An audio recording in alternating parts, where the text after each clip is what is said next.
C'est l'une des plus grandes énigmes de cette saison 2025-2026. Jason Tatum rejouera-t-il dès cette saison? Et avec les signaux qu'on a, on dirait bien que oui. Pour rappel, il s'était blessé gravement lors du 4e match en demi-finale de conférence Est contre les Knicks, avec une rupture du tendon d'Achille. Ça, c'était le 12 mai et il avait pu se faire opérer dès le lendemain par le Dr Martin J. O'Malley, spécialiste de ces blessures-là, qui a notamment opéré Kevin Durant et Tiger Woods. Ces dernières semaines, il y a eu de plus en plus de signes qui montrent que Tatum serait proche d'un retour. Des entraînements en 5 contre 5 contre les coachs, mais aussi des images contre des joueurs actuels des Celtics comme Luka Garza.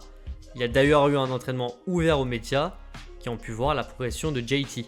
Malik, I'm told Jason Tatum is a full go in 5-on-5 scrimmages with the Celtics, and right now it's about him putting together a number of practices and scrimmages to build up his conditioning and increase the strength in both of his calves. And an essential element right now around Jason Tatum is the hurdle of being 100% mentally ready, 100% confidence in that right leg, because the common theme from people close to Jason Tatum has been him getting out there and returning to action is, quote, when JT feels like JT.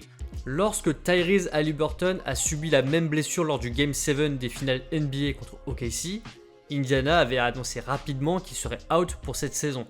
Mais pour Tatum, ce n'est pas la même situation. Ni Boston ni le joueur n'ont annoncé faire une croix sur cette saison.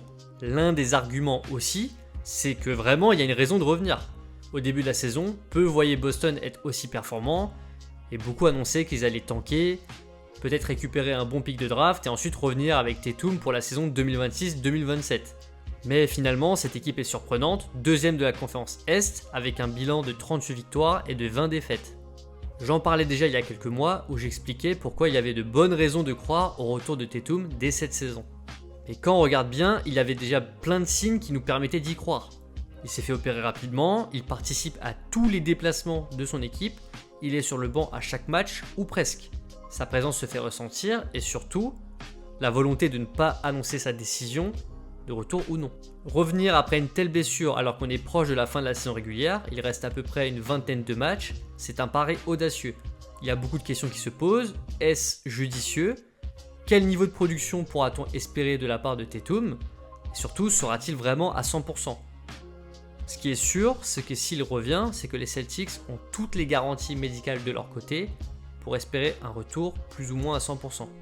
D'ailleurs, même Tatum a exprimé des questionnements par rapport à son éventuel fit et à sa réintégration dans une équipe et une machine qui fonctionne déjà très bien sans lui. Dans une publicité pour Amica Insurance, on voit d'ailleurs que la vidéo se finit par l'énonciation de son nom dans le 5 de départ. Est-ce un véritable signe qui montre qu'il va revenir à coup sûr? Réponse dans les prochaines semaines.